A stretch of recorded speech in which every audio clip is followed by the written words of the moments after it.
I'm waiting for all of the Democrats, every single person on that side that has continued to spew this hate and applauding, calling people heroic if they go and do what needs to be done, for the orange man to fall out and for the next person not to miss. I'm waiting for those group of peoples to actually come and say that they do not condone what happened today. Every single one of these left wing commentators, every single one of these left wing media outlets, every single one of these left wing influencers that supposedly, according to them, they're not for violence, they're not for hate. They like to abide by the law. They condemn these sort of things. I have yet to hear Dean Withers condemn anything. I have yet to hear I don't know what's that other girl's name? Sorry, not girl's name. Oh yeah, Harry Sisson. I have yet to hear any of them come out and condemn the actions of this left wing Democrat and what he did today. Silence on that side for some reason. Because I could guarantee you that if what happened today would happen to, I don't know, maybe Ilhan Omar, Chuck Schumer, AOC, Hakeem Jeffries, Nancy Pelosi, Barack Obama, anyone on that side, they would be calling for the complete dissolve of the Republican Party. Why are they so silent today?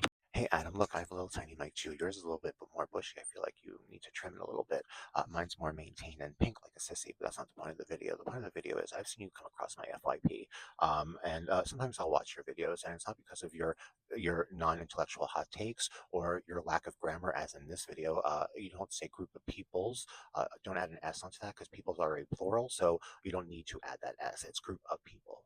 And there's really only one thing I do agree with you in this video. I do not condone any violence toward any political person or entertainer or anything like that. I just don't think it's necessary. I think when you get rid of one snake, another snake just falls in. So it's not really gonna solve anything. And when people make videos about that, it kind of it just gives me the ick when people make videos about that. But here's the thing: if it was an actual assassination attempt, then I would agree with you on this. But it wasn't. In theater, this is what we call a co-pro, when two productions form something together to make something happen, and that's exactly what this was. See, in this video, in most of your videos, you really just don't give facts. You do videos of other people's work. You see, that's the correct place to use people's. You put apostrophe s there. Other people's work, and then you say, "Gotcha." There you go. This is what you get. So you don't really put the work in. You just make videos of other people doing it. And just like this video, you did not put any facts in there. You see, I find it very hypocritical of you to say, "Well, we're the liberal Democrats, people who." Right after this, so many Republicans started posting, "This is why we need a ballroom. This is why we need a ballroom. This would never happen in the ballroom." Nothing about gun control. Nothing about how to solve this problem of assassination attempts and mass shootings, and it was all about the ballroom. And I find that a little odd, just a little odd. See, for an administration that's had so many attempts on them, it's interesting that they took money and funding and they're going the opposite way of gun control rather than going forward with gun control. Because why would you need gun control when you actually control the gun that was put in the hands of the person who had it? See, also another fact about this is on March 31st, a judge put a halt on the construction of the ballroom. They also did it on the 16th of April and the 18th of April. And then 7 or 8 days later, this happens. And now everyone's saying, "Oh, we need that ballroom. We need it now."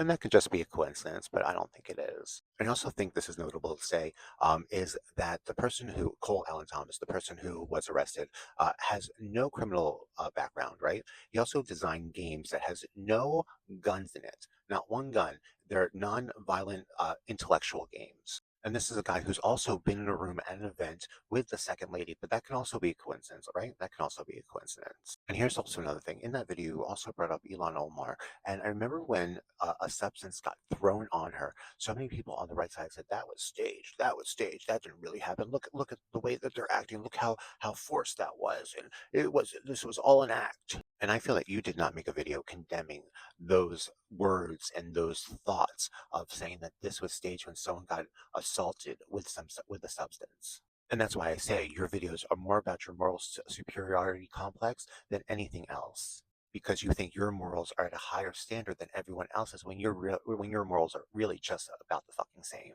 Now, if you have this idea or this imagination that we, as people of America on the left or liberalism, think that Dean Withers and Harry Sisson are the end all be all of news journalism, that's not fucking true. That's not fucking true. I really don't. I don't follow them. I don't give a shit what they have to say. But I do want to say that you using the word sissy says more about who the fuck you are than anything else that they could ever say.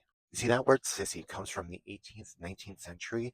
It was used for royalty and as sister. Instead of saying sister, they would say sis or sissy. And then it started turning into a derogatory word to call men who were not deemed brave enough or man enough or masculine enough. But in the same breath, that word was also used to say that femininity was not powerful, that women were not powerful. So they would say that men were like women, just weak and meek and not worth anything.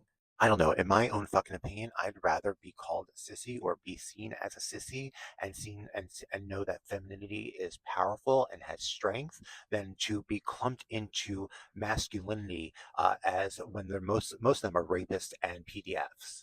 So, what are the three takes that we got from this video? I mean, there should be more, but let's do the main three ones. That your grammar is shit, and that you don't have to put s on people's because it's already plural. That's one. Two, the word sissy is more empowering than you think it is because it actually shows that women are powerful and femininity is powerful. And three, that you're a fucking hypocrite. Have a great day.